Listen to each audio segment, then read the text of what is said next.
The house is dark, everyone has turned in, and there is your cat, folded onto the arm of the sofa, watching you cross the room.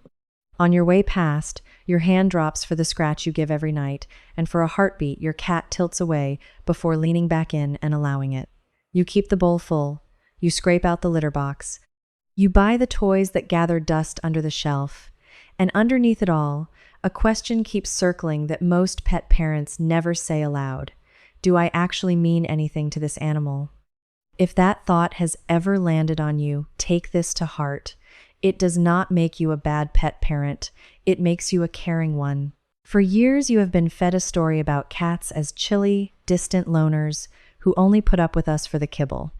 So you reach for the only two languages anyone handed you, dog love and people love, the big hugs, the surprise lifts into the air, gestures that tell your cat the reverse of what you feel. Here is what almost nobody tells you. The whole bond you have been aching for is often decided in the final half-minute of your evening, in the hush before bed.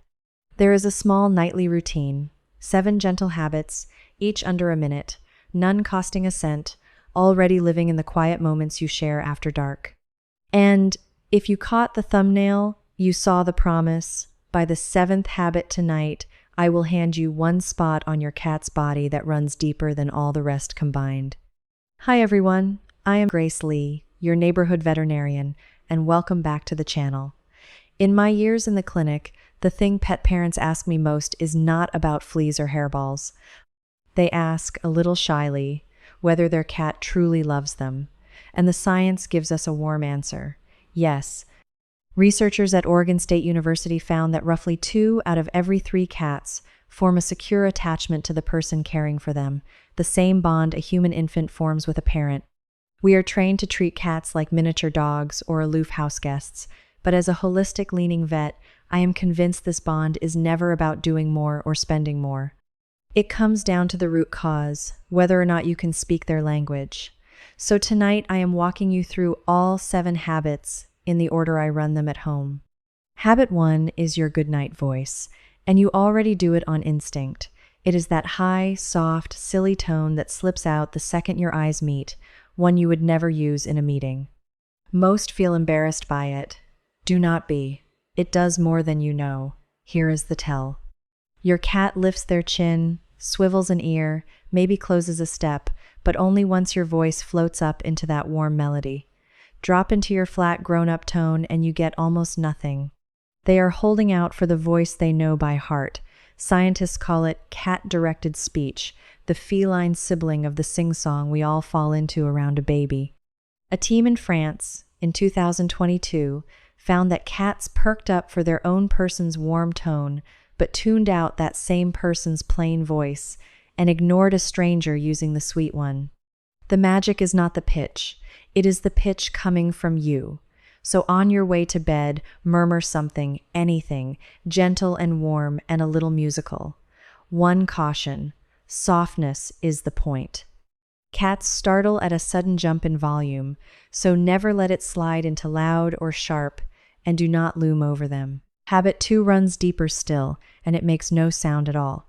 Ever caught your cat holding your gaze and then letting their lids sink slowly shut? Most read it as a drowsy cat. It is anything but. That is one of the most deliberate signals a cat can send, aimed at you. Behaviorists call it an affiliative gesture, cat for I mean you no harm. A University of Sussex team ran 2 experiments on this back in 2020. When pet parents slow blinked at their cats, the cats returned it far more readily, and even a stranger drew a cat closer that way than with a flat face. Here is where we get it backward. To a cat, a hard, unbroken stare is a threat, so the adoring wide eyes you aim at something cute may send the reverse of what you feel. So fold the fix into your routine. Meet their eyes, soften your face, let your lids drift down slow, hold a breath, then open. 3 seconds. Do it whenever your eyes meet at night, and 9 times out of 10 you will get one right back. No bribe, just a few still seconds telling your cat you are safe, you are family. Habit 3 is the hello. The instant your hand moves toward your cat, a fresh rulebook opens, and this is where the most devoted pet parents crack trust without knowing it. You stride up and go straight for the top of the head. Watch that split second, the tiny flinch, the duck, the brief freeze before they permit it. That flinch is information. A step got skipped. Cats greet the world nose first. They carry a scent reader called the vomeronasal organ in the palate, and smell leads nearly every introduction. Two cats who like each other bump noses first. That is their handshake. Go for the head instead, and from your cat's view, a stranger just sees them in a hug with no warning. Not painful, but startling every time. So offer the handshake first. Before you pet, hold one finger out at nose height, a couple inches away, and wait. Let them come to you. A sniff, then a cheek pushed into your fingertip is your green light. 2 seconds before you make contact, they close the gap, not you.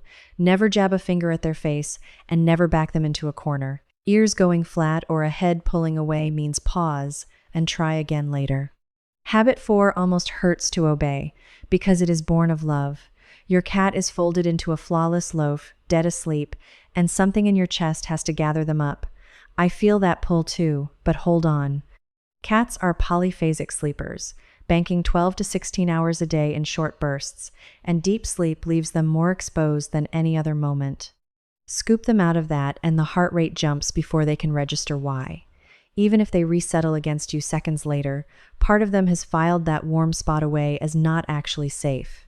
Do it enough and their naps climb out of reach, onto the wardrobe, into the back of the closet. So the softest habit here is simple. When your cat is genuinely asleep, you do nothing at all. One honest caution, and it cuts both ways. Startling a sleeping cat can buy you a defensive swipe or a nip, but mind the flip side. A cat who suddenly starts hiding or oversleeping is not being shy, and this is not the habit at work. A change that's sharp can point to pain or illness, and it earns a call to your veterinarian. Habit 5 is not about doing more. It is about being still. Picture your evening. You are on the couch, your cat is parked across the room, and the two of you seem to be sharing nothing at all. Wrong again. Cats show their trust through what we call affiliative proximity. Shared space is how they bond, not cuddling on demand.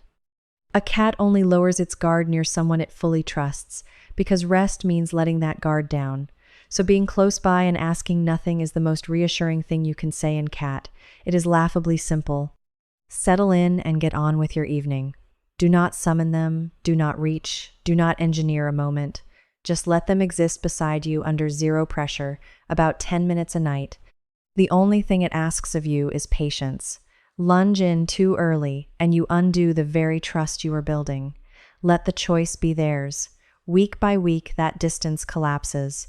Same room, then the same cushion, then eventually pressed against your leg because they chose it. Habit 6 feeds the oldest drive your cat carries. You waggle a toy in place and get a flat, bored stare. That is not a lazy cat.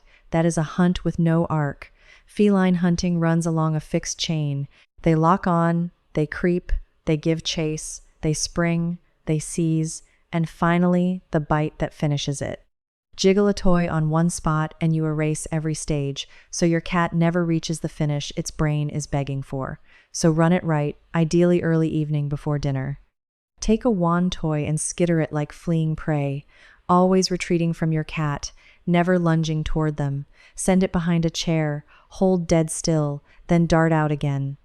When the pupils swell and the body drops low, you have flipped an ancient switch.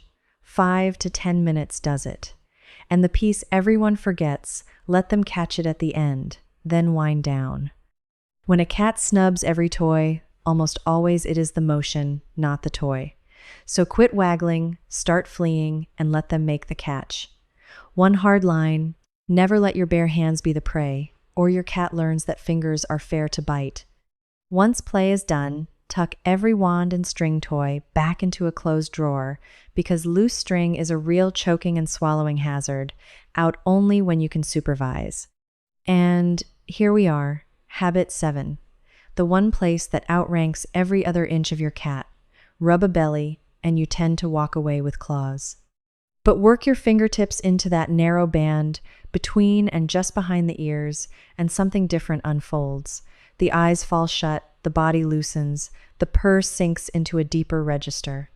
When bonded cats groom one another, a behavior we call outlaw grooming, they focus almost entirely on the base of the skull. Why there? Because it is the one place a cat can never reach on its own, which makes it the only place someone they fully trust can tend, family territory. To speak that language, use fingertips only, slow and light, small repeating passes just behind each ear and down the back of the skull. No digging in. You are mimicking the soft drag of a fellow cat's tongue. A handful of quiet seconds is plenty. Now, you will hear that this floods you both with the bonding hormone oxytocin. Lovely thought, possibly true, but the research is not settled, so I call it a powerful bonding cue, not proven fact. What is settled is this: give the belly a wide berth, leave the tail base alone, and watch for overload. A flicking tail, a shudder down the spine, ears rotating backward. Every one of those says stop right now, before affection tips into a bite. And if your cat has never tolerated a hand near that spot, back up to the scent handshake, keep it short, and let them leave when they wish. Trust is not a switch you flip. It is a door your cat opens on their own clock. Once they are certain, you will always let them walk away.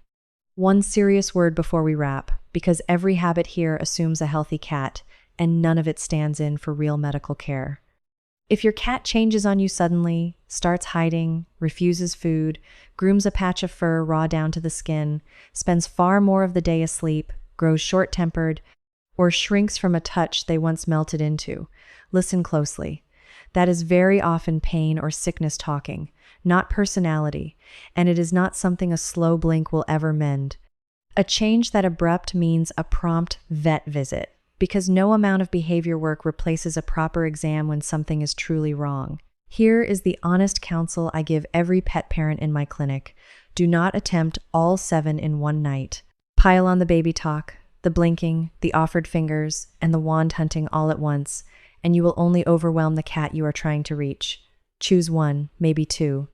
Run them gently and consistently for a couple of weeks, and let your cat set the pace. And if it is dawning on you that you have had some of this backward for years, set that guilt down right at the door. You were never letting your cat down. You were loving them the human way and loving them the dog way, while all along they waited for you to love them in cat. That you stayed to the end to learn their language tells me everything about you. So let us bundle it into your 30-second nightly routine. The warm goodnight voice, the slow blink that says you are no danger, that offered finger before every touch, the sleeping cat left in peace. Quiet minutes simply being near, an evening hunt they get to win, and last, the goodnight scratch at the base of the head. 7 tiny things, not one costing a cent. That is how a cat's love is really built, not in grand gestures but in small deposits made night after quiet night. Slow and steady takes this one, and you are more than capable of it. Before I let you go, I get so many messages from pet parents asking me to gather everything into one place. So I wrote a book called The Right Companion. It is my guide to helping your cat, your dog, whatever little creature shares your home, live a longer, healthier life naturally. If you want to go deeper on anything we talked about tonight, there is a link in the description. I am not going to hard sell you. It is simply there if you want it. And if it helps even one of you understand your cat a little better, that is more than enough for me.